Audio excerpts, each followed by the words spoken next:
Hey everyone, this is Morgan at deadpanda.com. Hey everyone. Hey everyone, this is Morgan at deadpanda.com, and today we're going to be covering the selective tool. So the selective tool is the tool you use probably most often. It allows you to select items on your canvas. It allows you to scale them, to rotate them, to move them. So you're going to be using it a lot. The select tool is right up here, top left of the top of the tools panel, or if you have your tool panel looking like this, it's the top left. It's this black tool right here. If you go over it, you can see it's a selective tool, and the quick key is V, as it tells you right there. So if I have another tool selected and I want to get to it very quickly, all I have to do is type V and it'll select my select tool. So I'm gonna put this back. The way you use this tool is very simple. You just hover over something you want to select and you'll get some sort of outline over your item, and that's in the preference. Sometimes it'll be green, sometimes it'll be red, whatever. Each item might have a different color, and that's depending on this these little icons here on the layer tools, but that's something we'll cover later. So you hover over the item, you click, and you'll have selected that item, and you'll get this bounding box around your item, and that's letting you know that this item here, although it might look like it's just one piece, it's actually connected to this piece, and it'll show you that this little piece here, let me zoom in, this little piece is also part of it. So let me drag it out for you,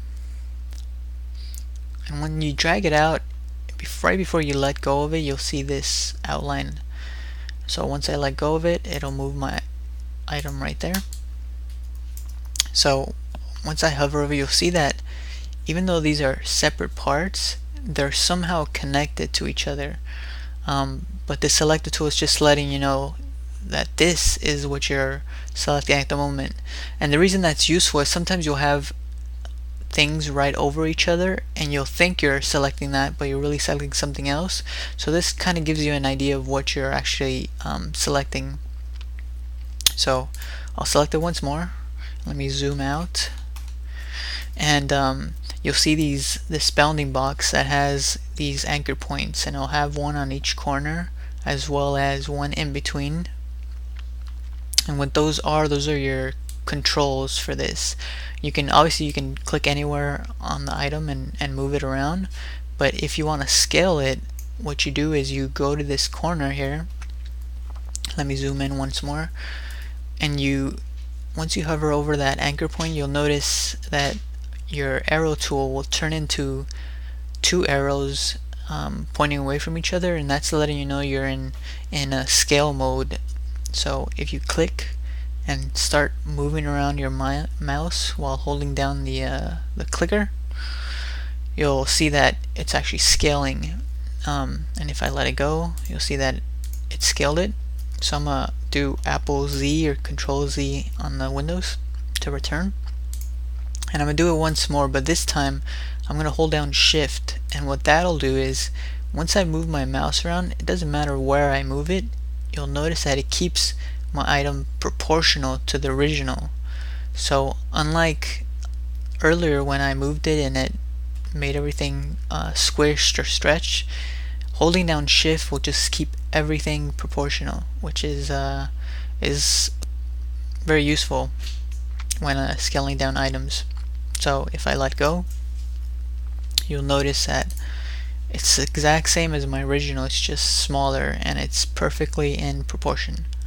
So I'll Apple Z or Control Z once more to return, and I'll select my item and I'll hover over it again, but this time I'm gonna go off just a little bit, and you'll see that now my arrow tool has turned into two arrows with a little curve in between them, and that's letting me know that now I can actually rotate this item.